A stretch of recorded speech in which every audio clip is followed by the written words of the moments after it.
y además esta presentación ahora nos da lugar al desarrollo de un panel con actores claves que es el mencionado justamente en esta presentación, y para ello voy a presentar a nuestros panelistas representantes de diversos grupos de interés de nuestra sociedad. En un primer momento voy a presentar entonces al señor Martín Yagui, director de cooperación de la COSUDE, Cooperación Internacional.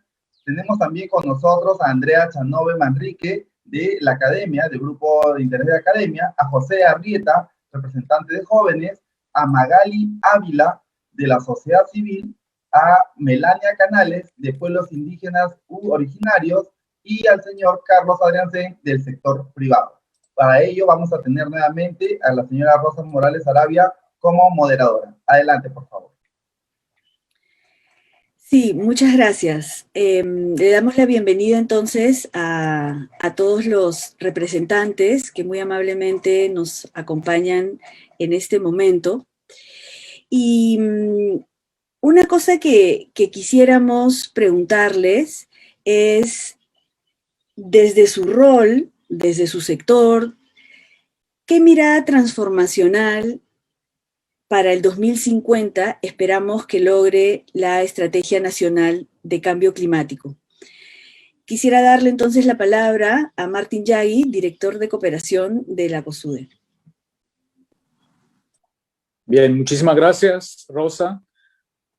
Ministro, muy querido Gabriel, colegas del panel, muchas gracias por esta oportunidad también de presentar un poquito nuestra mirada por parte del gobierno de Suiza, de la cooperación suiza, que ya tenemos 57 años en el país. En el 2050 serán 76 años. Quisiera también aprovechar esta oportunidad para agradecerle al ministro, todo su equipo y al Perú en general, al MINAM, etcétera, por la muy buena cooperación que siempre hemos podido tener en este camino hacia un desarrollo más sostenible. Ahora bien, ¿qué elementos transformativos debería tener una estrategia nacional de cambio climático? Eso es un poco la pregunta que se trata ahora de este panel. Y por nuestro lado, por parte de Suiza, justamente estaba analizando lo que Suiza hizo. Presentamos nuestra estrategia ahora a finales de enero, nuestra estrategia de 2050. Y creo que algo muy positivo que hemos visto también ahora en las presentaciones anteriores, que va a ser una estrategia central del Estado peruano. Eso creo que es muy positivo, y en este sentido será también, y eso se subrayó muchas veces, una gran oportunidad para el Perú a nivel económico, social y sobre todo también ambiental. Por supuesto, de contar con una estrategia de este índole va a poder orientar desde ya hasta hacia el 2050 las actividades de planificación de todos los sectores del Estado hacia, ojalá, la carbono neutralidad. Eso sería muy positivo si se lograría ir en este camino, y sobre todo daría también la oportunidad de tener objetivos estratégicos en cada sector relevante del Estado, y conjuntamente con todos los sectores, por supuesto, de la sociedad civil y también del sector privado. Creo que también en el caso de Suiza ha sido muy importante de ver cuáles son esos gastos, las inversiones adicionales que son necesarias para llegar al 2050 con una carboneutralidad en el mejor de los casos, indicar cuáles son también las estrategias de cómo tratar a los que van a perder en este camino. Hay perdedores. También se debería subrayar, por supuesto, los beneficios brutos, que eso se mencionó, y la creación de empleo, y de ver cómo se puede transformar en este sentido todo el mercado también laboral en el país, y subrayar mucho el beneficio neto que habrá en Suiza. Se está pensando en 2.5 o calculando en 2.5% del PBI, que es una suma enorme para un país como Suiza. Entonces yo creo que será en la misma altura o más importante aún para el Perú. Luego también yo creo que hay una oportunidad para, como también se hizo, incluir la cooperación también a nivel regional, ver cómo lo hacen los diferentes países de la región andina o de la región de América Latina a nivel global, buscar el intercambio, de ver cómo lo hacen los diferentes países, etcétera. En Suiza ha sido muy importante también buscar un camino que sea lo más compatible posible, social, económico o medioambiental. Eso no es tan sencillo.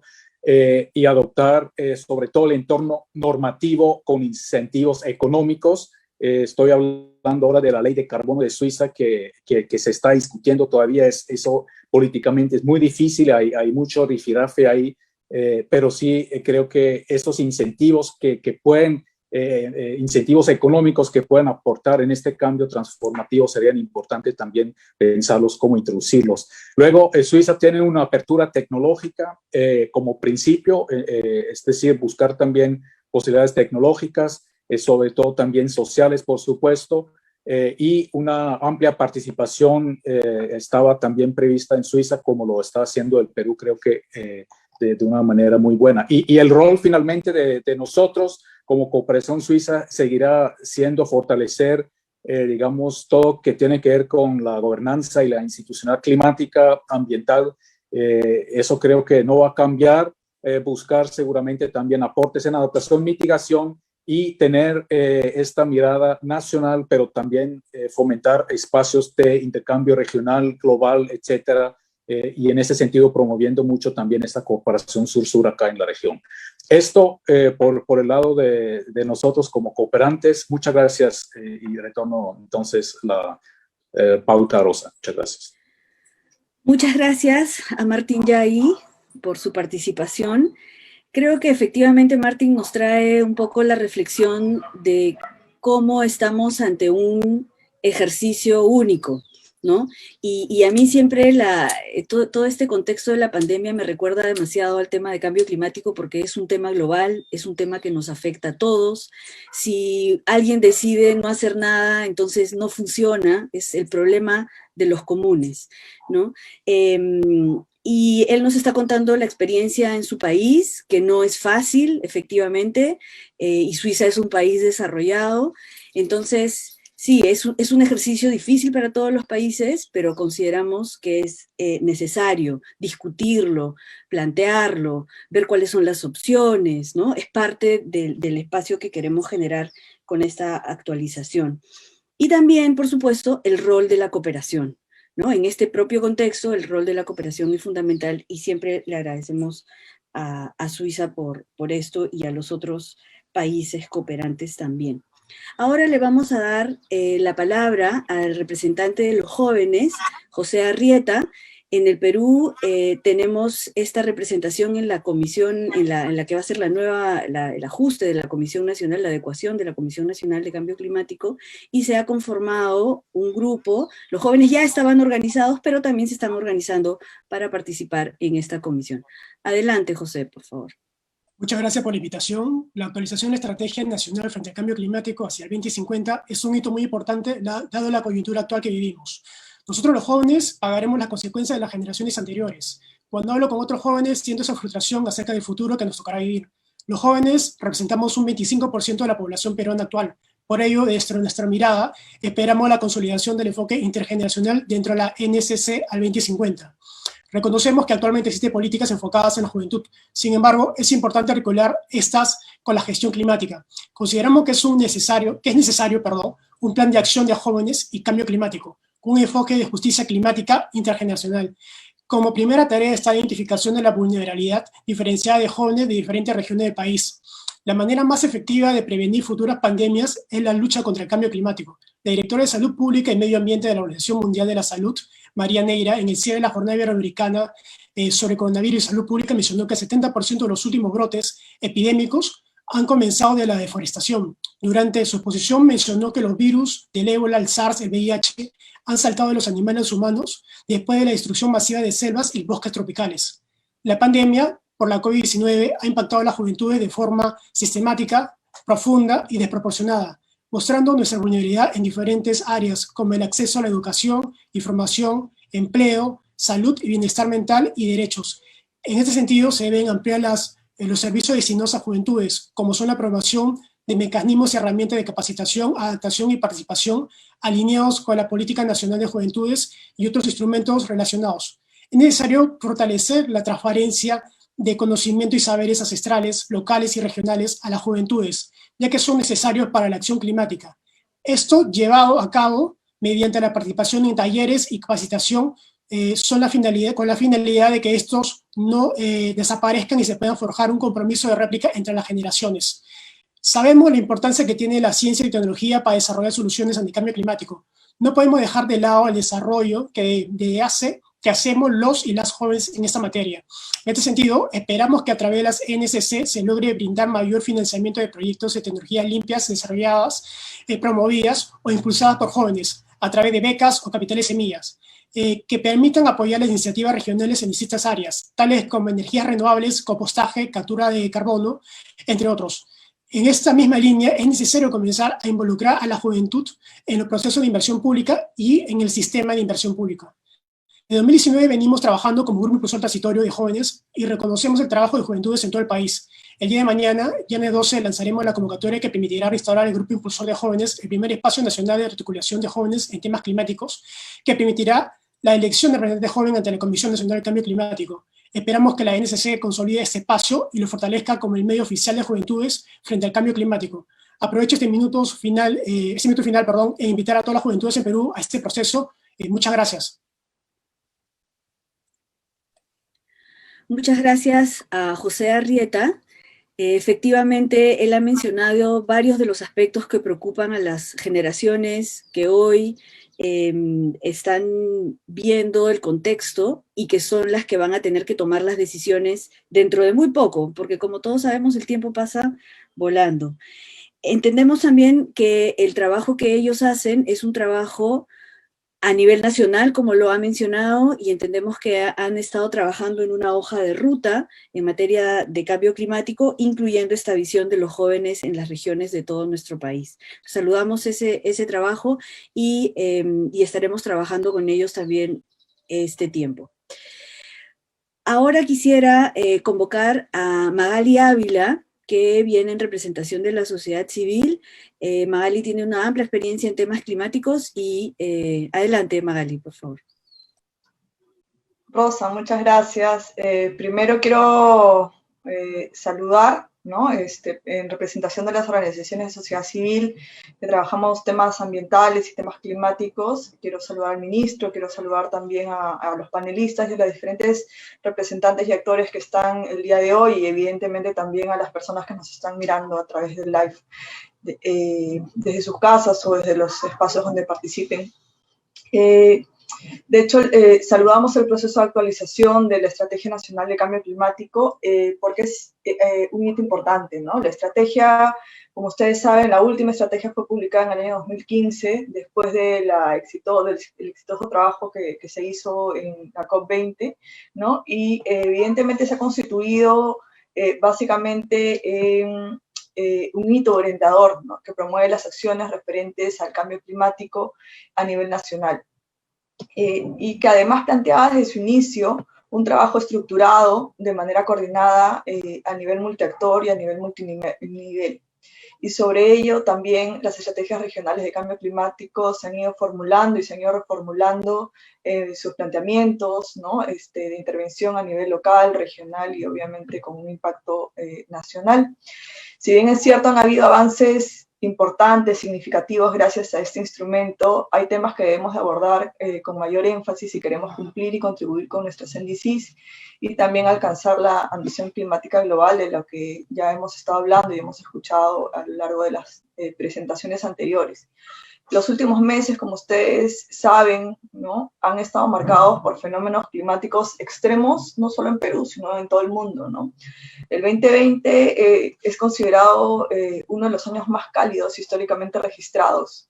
Sin embargo, a raíz de la urgencia por el tema de la pandemia, por el COVID-19, este es un tema que ha quedado un poco relegado, ¿no? Y se han dejado de lado las causas estructurales que dan y seguirán dando orígenes a más pandemias. Hace un par de días, como bien dijo el representante de Juventudes, la directora de Salud Pública y Medio Ambiente de la OMS manifestó que el 70% de los últimos brotes epidémicos han comenzado por deforestación, ¿no? El cambio climático es un problema que es irreversible, ¿no? Y que va más allá del tema ambiental o del activismo ecológico, como muchos lo pueden ver, ¿no? El cambio climático es un problema que, de seguir por el camino que va, tendrá efectos desastrosos, irreversibles, no para un ecosistema, sino para la vida humana tal cual la conocemos, y que impactará cada vez con mayor intensidad sobre las poblaciones más vulnerables de nuestro país y, por supuesto, del planeta. Y estas desigualdades se deben abordar desde una perspectiva de justicia climática. A partir de esta pandemia, creo que es más palpable que nunca que un actor o que un sector solo no van a lograr de ninguna manera frenar el impacto del cambio climático, ¿no?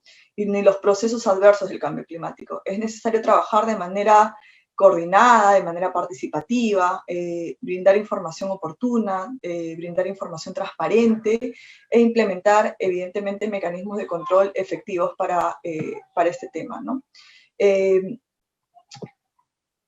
A pesar de algunos intentos hay intentos bastante exitosos de trabajo coordinado.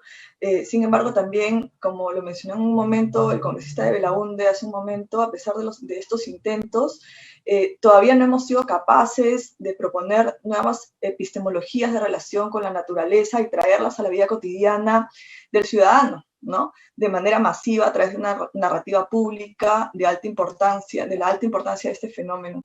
La Estrategia Nacional de Cambio Climático plantea definitivamente la participación de múltiples actores, ¿no? Que van mucho más allá, evidentemente, de los actores y sectores del sector público. Tenemos que articularnos a través de mecanismos, de los diferentes mecanismos, dentro, por ejemplo, de la Comisión Nacional de Cambio Climático, donde nosotros estamos participando y venimos participando de manera activa. Este proceso de participación, como ya se ha mencionado, ha ido escalando poco a poco, ¿no? Ha habido mucha demanda de sociedad civil siempre por una participación plena y efectiva, por espacios transparentes, y poco a poco se ha visto el nivel de articulación, de incidencia y el trabajo coordinado con el Ministerio del Ambiente, ¿no? Sin embargo, creo que tenemos que seguir siendo ambiciosos y tenemos que ir más allá, ¿no? El cambio climático nuevamente nos reta a seguir siendo cada vez más ambiciosos, ¿no? Evidentemente a trabajar de manera coordinada, pero seguir avanzando en la marcha, ¿no? Al actualizar la Estrategia Nacional de Cambio Climático, yo creo que también tenemos que preguntarnos para quién la hacemos, ¿no? Si bien es cierto, yo sé que este es el norte de la estrategia siempre, pero estas medidas sectoriales de transición, ¿para quién están diseñadas y por tanto tener una mirada más acogedora, ¿no? La sociedad civil sigue demandando y va a seguir demandando procesos de transparencia, participación plena y efectiva, de espacios multiactor, de espacios multinivel, pero también de recursos y de instrumentos. Los recursos que vienen destinados a frenar el cambio climático deben ser transparentes, como siempre lo hemos dicho, pero también deben trabajar, digamos, el tema de gestión y el tema de acceso para que las poblaciones puedan trabajar de manera efectiva en tener herramientas para mitigar y para adaptarse al cambio climático. Pero también para fortalecer a sus organizaciones. Esto es súper importante, ¿no? Solo con organizaciones sólidas y fortalecidas, estas poblaciones podrán seguir desarrollando y reportando sobre sus alertas tempranas, sobre acciones de vigilancia ciudadana. Y además es importante generar espacios de vigilancia articulada de manera asociada, de manera institucionalizada. El fortalecimiento de la gobernanza de los sectores que trabajan y tienen competencias para frenar avances de emisiones por USCUS es vital, ¿no? Ya que ustedes saben que el tema USCUS es el tema responsable o el que tiene mayor responsabilidad en el porcentaje de emisiones, ¿no? Por ejemplo, la Estrategia Nacional debería mostrar un involucramiento de estos sectores junto a los que fiscalizan, a los que controlan, también los delitos que se desarrollan y que ayudan a avanzar a la deforestación, ¿no? Como mencionó la ministra del Ambiente de Costa Rica, no es un camino fácil, y lo sabemos. y las acciones individuales, si bien es cierto, son importantes, pero debemos también ser conscientes que se tienen que garantizar acciones como país emisor y garantizar también un trabajo cooperativo, que es algo que ya se viene haciendo, por supuesto, y buscar efectividad, ¿no?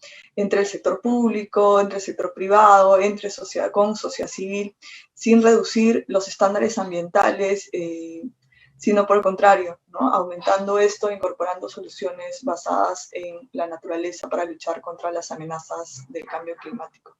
Yo me quedo acá, muchísimas gracias por el espacio. Muchas gracias, Magali, quien ha mencionado varios aspectos. Yo quisiera resaltar solamente dos, porque, bueno, todos son importantes, pero quisiera resaltar dos. Uno es el que tiene que ver con la transparencia y recordar que en la ley marco y en su reglamento tenemos un sistema de monitoreo de acciones de mitigación y adaptación que estamos ya avanzados en esto y es parte de lo que va a poder ayudarnos a hacer el seguimiento. Esto también se mencionó en la primera sección de este evento y queremos resaltar esto. Y finalmente solamente este vínculo entre cambio climático y otros aspectos más generales que, por ejemplo, nos trae el concepto de soluciones basadas en la naturaleza.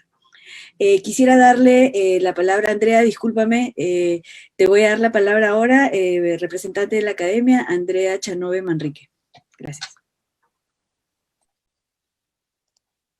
Muy bien, gracias Rosa. Buenos días con todos. Es muy importante para mí poder representar al grupo impulsor de la academia. Mi nombre es Andrea Chanove, soy representante de este grupo que está compuesto por 48 instituciones académicas privadas y públicas que son de 20 regiones de nuestro país y venimos trabajando desde mayo del 2020 aproximadamente. La academia tiene el rol fundamental de generar información y conocimiento. ¿Cómo? Aportando evidencias sobre todas las causas, los impactos y las soluciones frente al cambio climático. Y así de esta manera contribuir al desarrollo sostenible de nuestro país. Actualmente, el vínculo entre la ciencia y la definición de las políticas públicas yo creo que es evidente y por ello es que requerimos impulsar investigaciones e información científica para la formulación de soluciones climáticamente responsables. Para ello, todos juntos hemos establecido 4 pilares. Nuestro primer pilar es la aplicada de calidad que genere innovación y tecnología. Aquí se busca promover que nuestras instituciones puedan generar información, puedan generar conocimiento, investigación, tecnologías, instrumentos y diferentes procedimientos que puedan aportar al diseño e implementación de las estrategias nacionales en adaptación y mitigación al cambio climático. También ampliar la difusión efectiva de documentos oficiales, diferentes reportes, investigación claves entre estudiantes y docentes universitarios a través de eventos académicos y de investigación. Asimismo, fortalecer alianzas estratégicas con el Estado y organizaciones de cooperación internacional para la gestión de diferentes mecanismos financieros, promover incentivos, promover fondos específicos de investigación en materia de cambio climático. Nuestro tercer pilar es incentivar en todas nuestras instituciones acciones climáticas responsables a través de la implementación de sistemas de gestión ambiental. Se busca impulsar la implementación de unidades y comisiones ambientales en cada universidad que puedan fortalecer las políticas, los lineamientos, las herramientas ambientales en materia de cambio climático y la implementación y seguimiento de indicadores. Por último, nuestro último pilar es promover la ciencia ciudadana, involucrar a las poblaciones locales en las investigaciones de acuerdo a los diferentes conocimientos que se vayan teniendo, buscar la participación ciudadana en proyectos de investigación, generar espacios de reflexión y diálogo entre la academia y el sector público y privado, entre la academia y la sociedad civil para el intercambio de los diferentes conocimientos técnicos y también los tradicionales, que son muy importantes. Asimismo, transferir a la sociedad civil, a los gobiernos regionales, a los gobiernos locales, los resultados obtenidos de todas esas investigaciones mencionadas para la difusión, la articulación y la implementación de todas esas recomendaciones. Es por eso que en este contexto, la academia buscamos reflexionar sobre la importancia de la acción climática. Deseamos que la estrategia nacional nos vincule activamente. ¿Para qué? Para poder contribuir a la formación de una conciencia ambiental de la población y de las autoridades sobre la vulnerabilidad de nuestro país y las consecuencias del cambio climático. Por último, busquemos ciudadanos con conciencia ambiental, líderes en gestión del riesgo, amor a la casa común y salud social. Gracias. Muchas gracias a Andrea Chanove. Quisiera resaltar solamente este aspecto que ella ha mencionado, que es el vínculo entre la ciencia y las políticas públicas. Hoy más que nunca, como ella misma ha mencionado, es clarísimo, y yo los invito a revisar y a buscar varias de las fuentes científicas y académicas que tenemos en el Perú y en el mundo en materia de cambio climático. Hay muchísima información y es muy importante estar informados y que esto informe a su vez a la generación de políticas públicas. Y además resaltar la organización que tienen la academia en materia de cambio climático también. Ahora le queremos dar la palabra a la representante de los pueblos indígenas originarios, Melania Canales. Adelante, Melania.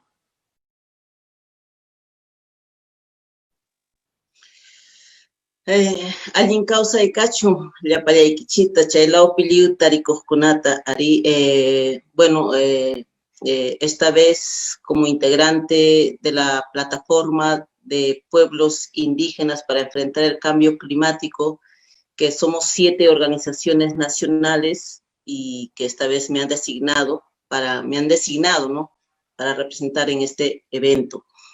Pues yo represento a la organización de ONAMIAP, soy del pueblo indígena quechua Rucanas.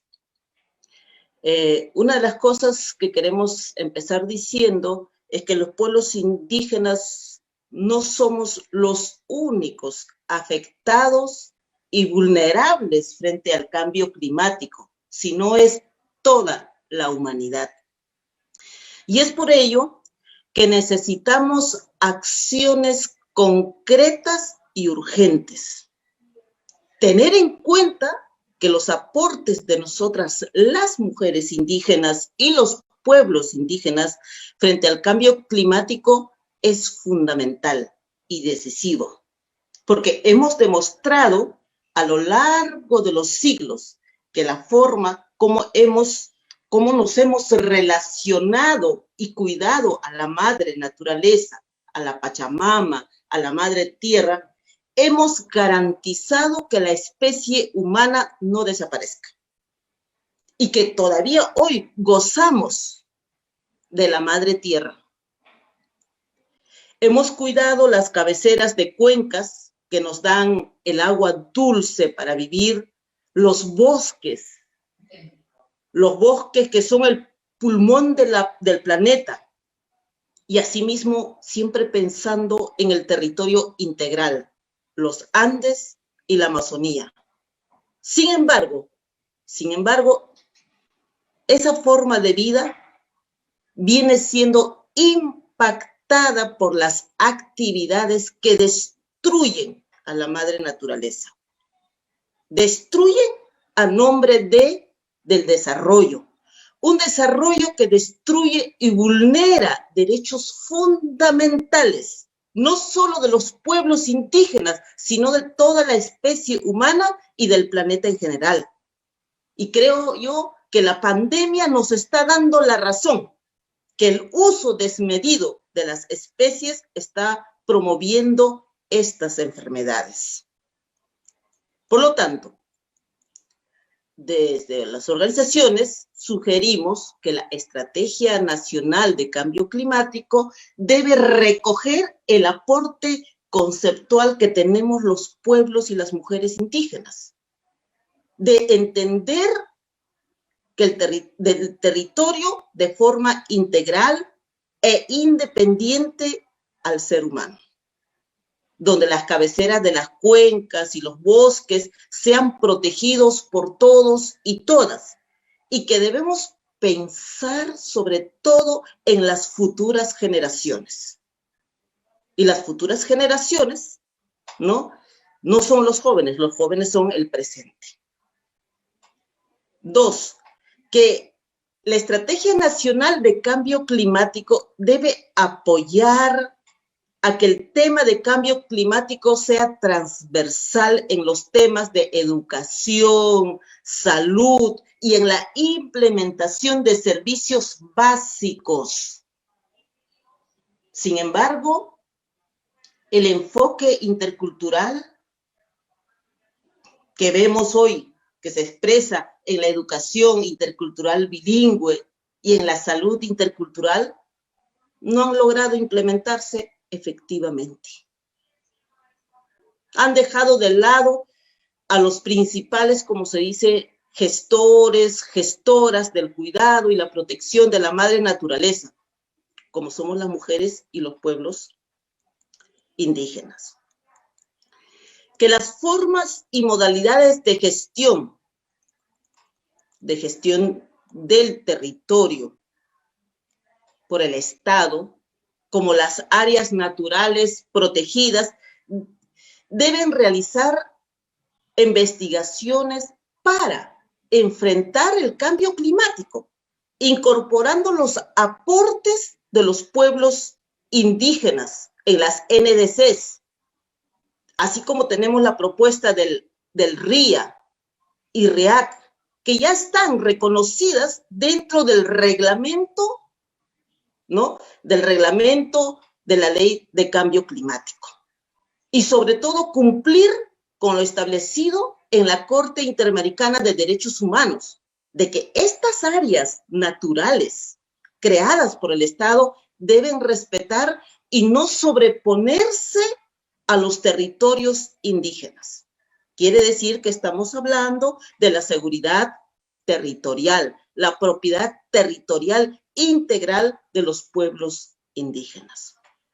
Asimismo, también que la cartografía apoye, pues, hacer seguimiento a las temperaturas, precipitaciones, vientos, estado de los suelos, así como las actividades informales e ilícitas, ¿no? Generando una información que pueda ser útil para las actividades productivas de nuestras comunidades.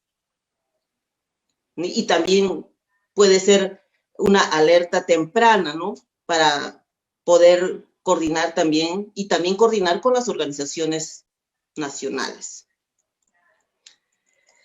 Asimismo, que las acciones de mitigación y adaptación que venimos proponiendo en la plataforma de pueblos indígenas para enfrentar el cambio climático deben ser tomadas en cuenta, porque son saberes, conocimientos y prácticas ancestrales que han permitido preservar a la madre naturaleza, a la madre tierra, y con ello también los sumideros de carbono natural. Al mismo tiempo que también apoyen a la regeneración de los suelos, que va a haber propuestas, ¿no? Regeneración de los suelos, y que se debe tener en cuenta la degradación que sufre la madre naturaleza y que son las principales causas de las emisiones del efecto invernadero. Estamos hablando, ¿no? El uso de suelo, el cambio de uso de suelo y silvicultura, que son los famosos USCUS. Asimismo, por último, me gustaría decir, como mujeres y pueblos, exigimos no solo el derecho a la participación o consulta pública, sino también la consulta y consentimiento previo, libre y informado, que es un derecho de los pueblos indígenas. ¿no? Entonces, yo creo que son algunos de los aportes que podemos dar para que se pueda tomar en cuenta en esta estrategia nacional, ¿no? De cambio climático. Muchas gracias, mis estimadas y estimados. Muchas gracias, Melania. Puncho. Muchas gracias.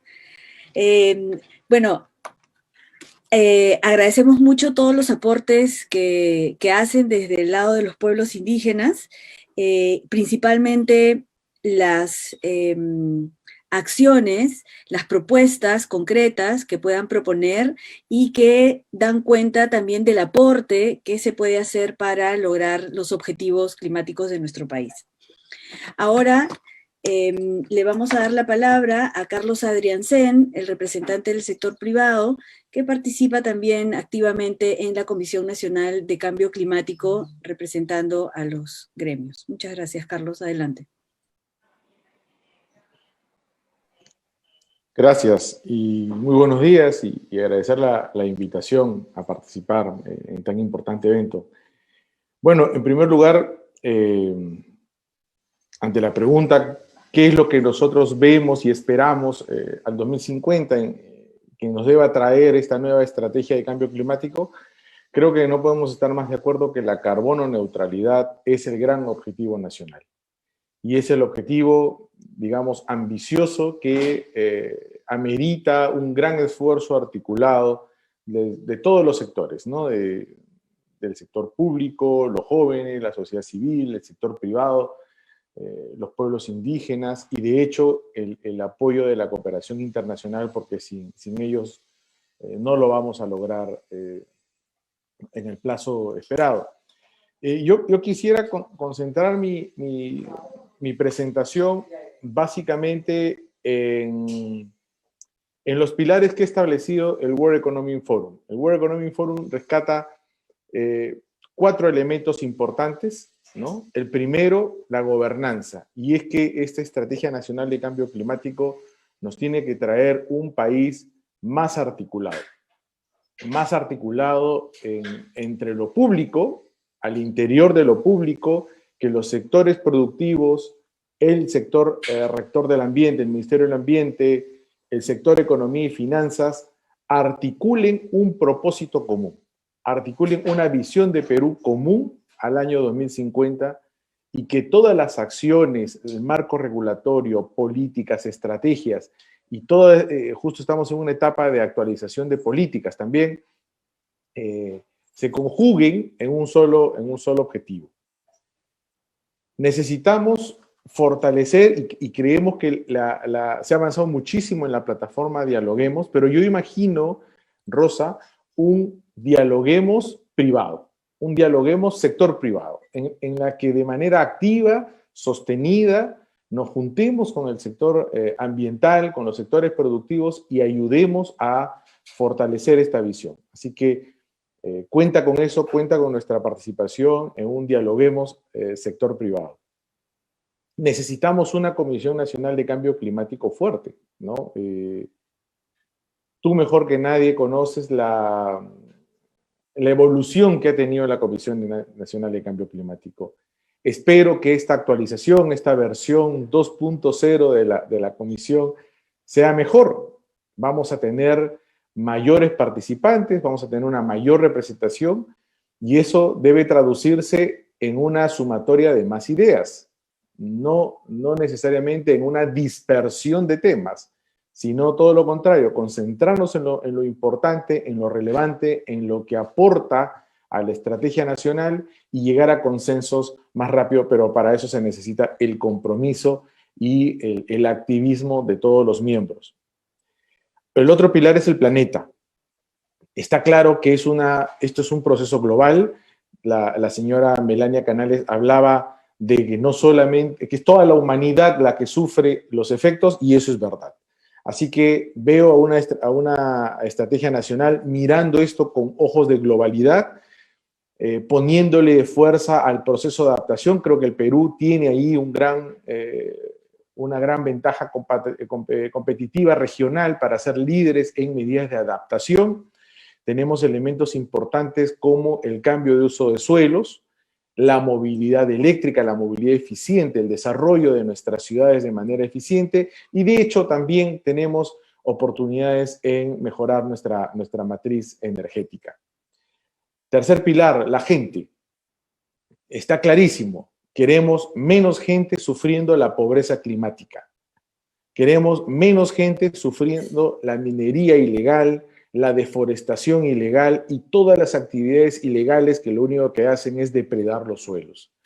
Necesitamos ir firme, públicos y privados, firmes en contra de estas actividades porque estos causan el mayor impacto y generan el mayor problema de cambio climático. Articular más pymes, quisiéramos ver más pymes incluidas en las oportunidades que genera el cambio climático, mayor conocimiento, mayor capacidades, poblaciones más resilientes.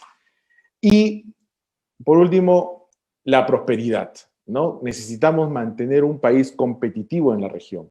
Formamos parte de diversas plataformas multinacionales, digamos, estamos en la Alianza del Pacífico, APEC, etcétera. Necesitamos mantener la competitividad del país. Necesitamos incrementar las ventajas competitivas que tiene y que nos brinda las 8 regiones naturales que tenemos. Hay que saber utilizarlas y saber protegerlas.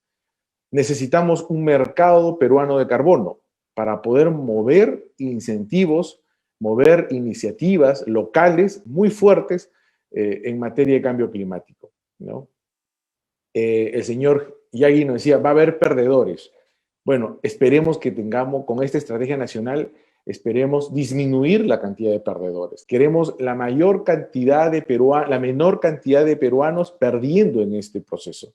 Y queremos la mayor cantidad de peruanos ganando en el proceso de estrategia nacional de cambio climático. Finalmente, quiero recalcar que cuentan con el sector privado para lograr una estrategia nacional de cambio climático exitosa que posicione al Perú como líder regional en la alianza público-privada en materia climática. Muchas gracias. Muchas gracias, Carlos. También aquí Carlos nos ha compartido varios elementos sumamente importantes. Yo quisiera resaltar, en primer lugar, este tema de la articulación, ¿no? La articulación, el punto que ha mencionado al final de la alianza público-privada, y solamente reflexionar sobre este tema de los perdedores y los ganadores. Efectivamente, cuando en una economía se reasignan roles, en el corto plazo puede haber estos perdedores, pero aquí eso es algo que en general se puede manejar si se prevé bien, si se planifica bien, y es ahí donde entra también el rol del CEPLAN con esta visión planificadora. Y lo que estamos tratando efectivamente es construir un lugar mejor para todos y todas, ¿no? En el mundo y en nuestro país en particular, que es nuestra primera preocupación. Bueno, entonces con eso doy cierre al panel. Muchas gracias, Alexis.